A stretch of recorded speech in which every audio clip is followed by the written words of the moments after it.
Eh bien, bonjour à toutes et tous et j'ai grand plaisir de vous retrouver pour cette nouvelle vidéo de vulgarisation scientifique, d'information sur des articles qui sont récemment publiés en langue anglaise et que j'essaye de traduire et de vous donner ce qu'ils apportent en termes pratiques pour vous, pour votre vie. Alors cet article que je vais vous proposer aujourd'hui n'est pas un article, c'est pas une vraie étude scientifique, mais c'est un avis sur un sujet brûlant qui est la santé mentale et en particulier sur les traitements de la santé mentale. En effet, les auteurs de cette étude ont cherché à répondre à une question.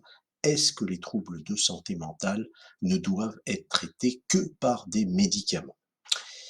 Alors, c'est un article publié dans PLOS Mental Health et qui a été réalisé par des Brésiliens.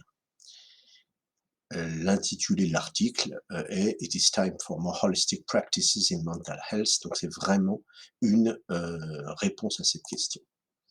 Alors cette question est assez importante car aujourd'hui dans les troubles de santé mentaux, eh bien, il y a une grande part de traitements médicamenteux avec des effets secondaires. Et la question posée par les auteurs, c'est ne faudrait-il pas aller vers une approche beaucoup plus globale, beaucoup plus holistique pour traiter ces patients. Alors, qu'est-ce que c'est que la santé mentale? Eh ben, l'OMS dit que c'est un état de bien-être qui permet à chacun de réaliser son potentiel, de faire face aux difficultés normales de la vie, de travailler avec succès et de manière productive, et d'être en mesure d'apporter une contribution à la communauté. Et donc le diagnostic de troubles de la santé mentale, vous le savez, est de plus en plus fréquent.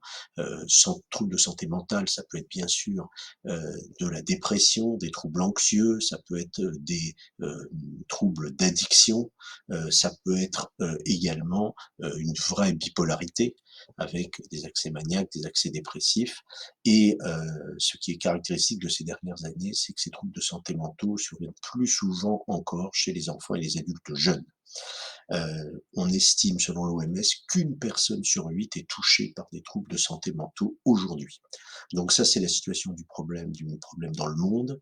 Maintenant, quand on regarde en France sur ces troubles de santé mentaux, eh bien, ces chiffres sont récents, ils datent de 2023.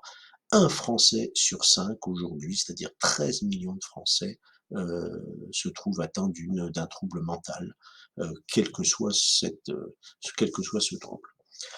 Il faut savoir que 25% des Français, donc un Français sur 4, consomme des psychotropes. Vous savez qu'on a le record en la matière et que 15 à 20% des Français feront dans leur vie au moins une dépression.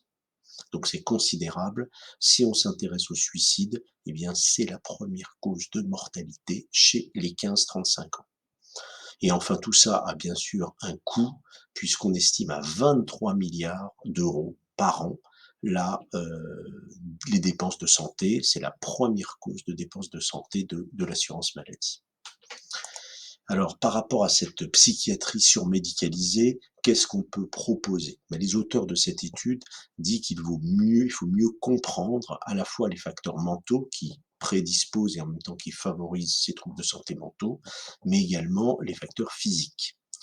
Deuxièmement, qu'ils sont favorables à un traitement plus holistique qui commence par le respect des droits et de la dignité des patients et que le traitement psychiatrique pourrait intégrer des changements de mode de vie.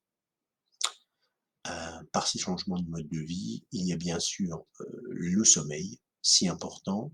Il y a tout ce qui touche autour de l'alimentation, de la nutrition, et on a bien sûr sous-estimé ces aspects dans les approches de santé mentale.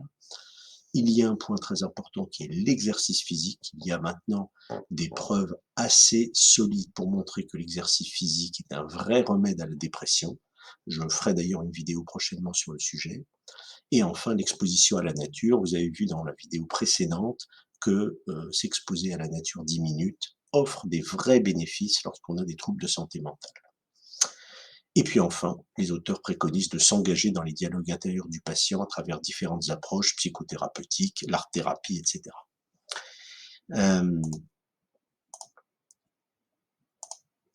les auteurs, en fait,